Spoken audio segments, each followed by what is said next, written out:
Okay, Deuteronomy chapter 12. So this one, we're going to learn not so much, there are some good teachings, good things to do, but more admonitions to the children of Israel. Israel is to destroy the Canaanite gods and places of worship. The Lord will designate here his people, he will designate where his people will worship. The eating of blood is forbidden. Israel's worship must conform to the divine standard. So a little bit more about guidance that they're getting in today's chapter. Verse 1, these are the statutes and judgments which ye shall observe to do in the land which the Lord God of thy fathers hath given thee to possess it all the days that ye live upon the earth. Ye shall utterly destroy all the places wherein the nations which ye shall possess served their gods, upon the high mountains, upon the hills, upon every green tree. Ye shall overthrow their altars, break their pillars, burn their groves with fire, and ye shall hew down the graven images of their gods, destroy the names of them out of that place. Ye shall not do so unto the Lord your God. So this is what they're saying is the idol worship that the Canaanites were doing, it goes. All of it goes. Destroy all of it. Don't leave anything behind. It all gets destroyed and obliterated. All of it. Okay? And then he says, but in verse 5, but unto the place which the Lord your God shall choose out of all of your tribes to put his name there, even unto his habitation shall ye seek, and thither shalt thou come.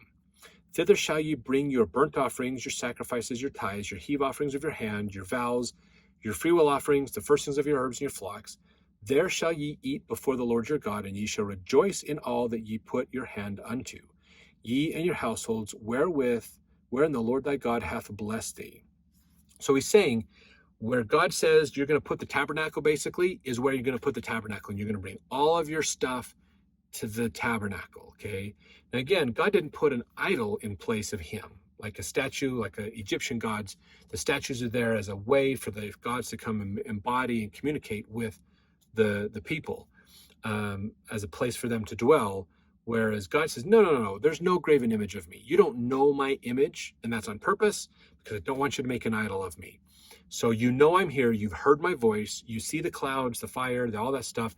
You know I'm real, but you don't need to have an image of me. And so the tabernacle is where you come together, because it's not about an image of God, it's about the relationship you have with God. So by not showing us himself, he is forcing us to build a relationship spiritually with him, rather than have an image for us to worship physically. We have to build a spiritual relationship with him. Very clever, very important. Verse 7, therefore, ye shall eat before the Lord, and ye shall rejoice your God, and ye shall rejoice in all that ye put your hand unto, and ye and your household, wherein the Lord thy God hath blessed thee. Ye shall not do after all the things that we do here this day, every man whatsoever his right in his own eyes. For ye are not as yet come to the rest and to the inheritance which the Lord your God giveth you. But when ye go over Jordan, and dwell in the land which the Lord your God giveth you to inherit, and when he giveth you rest from all your enemies round about, so that ye dwell in safety, then there shall be a place which the Lord your God shall choose to cause his name to dwell there.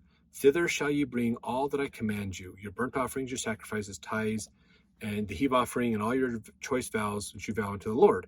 And ye shall rejoice before the Lord your God, ye and your sons and your daughters, and your menservant and your maidservants, the Levite that is within your gates, for as much as he hath no part nor inheritance with you. Take heed to thyself that thou offer not thy burnt offerings in every place that thou seest.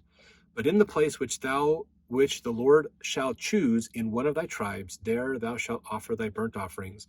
There thou shalt do all that I command thee. Notwithstanding, thou mayest kill and eat flesh in all thy gates, whatsoever thy soul lusteth after, according to the blessing of the Lord thy God, which he hath given thee, the unclean and the clean meat thereof, as of the roebuck and as of the hart. Only ye shall not eat the blood. Ye shall pour it upon the earth as water. So he's saying basically, there's strict guidelines. You follow these guidelines to administer in the things you're supposed to do. Okay, you can't just willy-nilly worship God in whatever way you want. There's guidelines. There's strict rules of how to worship God. That's what he's setting up here, basically. And then in verse 16, he gives them that admonition, do not drink blood. Don't eat it. Don't use it. Get rid of it. Verse 17, that thou mayest not eat within thy gates the tithe of thy corn, or thy wine, or thy oil, the firstlings of thy herds, or thy flock, nor any of thy vows which thou vowest, nor thy freewill offerings, or heave offering of thy hand, But thou must eat them before the Lord thy God in the place which the Lord thy God shall choose, thou and thy son, and thy daughter, and thy manservant, maidservant, and the Levite that is within thy gates. Thou shalt rejoice before the Lord thy God in all that thou puttest thine hands unto. So again, strict guidelines that they're following to know where to eat, where not to eat, what to do. So it's clear. I love this. This is an important point of the gospel. The gospel has strict guidelines because it's clear. We know where we stand. We know what we need to do. It's not hard, not complicated. It's already laid out for us, okay? Full transparency in the gospel, which is awesome. Verse 19, take heed to thyself that thou forsake not the Levite as long as thou livest upon the earth. When the Lord thy God, so remember, Levites rely on the sacrifices coming in, the heave offerings, those kinds of things, because they get some of that. That is part of their pay, their way of feeding their family, because they're not spending their time raising animals and growing crops. They're spending their time at the temple administering in the spiritual things to help the children of Israel be reconciled to God. That's important. So they are supported through these offerings that come through. So don't ignore the fact that you need to support them, basically. Verse 20, when the Lord thy God shall enlarge thy border as he hath promised thee, and thou shalt say, I will eat flesh, because thy soul longeth to eat flesh, thou mayest eat flesh, whatsoever thy soul lusteth after. So this is abundance. They're getting abundance, basically. Verse 21, if the place which the Lord thy God hath chosen to put his name there be too far from thee, then thou shalt kill of thy herd and of thy flock, which the Lord hath given thee, as I have commanded thee, and thou shalt eat in thy gates whatsoever thy soul lusteth after. Even as the roebuck and the hart is eaten, and thou shalt eat them, the unclean and the clean shall eat of them alike. Only be sure that thou eat not the blood, for the blood is the life. Thou mayst not eat the life with the flesh. Thou shalt not eat it, thou shalt pour it upon the earth as water. That's important, okay? Now, blood, we know today, as you talk about, the blood is the life. Without blood, the body doesn't work. This is one thing that's important, okay? The human body is absolutely fascinating to study and to learn. I'd recommend learning more. How does it work? How do we heal? How do we fail? What are the problems we can have? What are the benefits? Tremendous redundancies built into our bodies. In fact, what's fascinating is actually, I was listening to a doctor who's an expert, Dr. William Lee. He's an expert in cancer research. He says that our body has thousands of cancer cells any given day in it, but most of them never survive long enough to hurt us because our body solves those problems rapidly. Our immune system and our angiogenesis systems and other things take care of all that for us.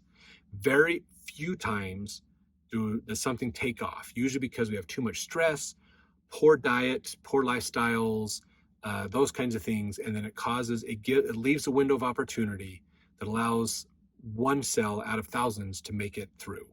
So that's where we have medical problems. But it's fascinating that the body is actually, the human body has complete ability to live forever. It can regenerate itself. There's proof that nerve cells regenerate.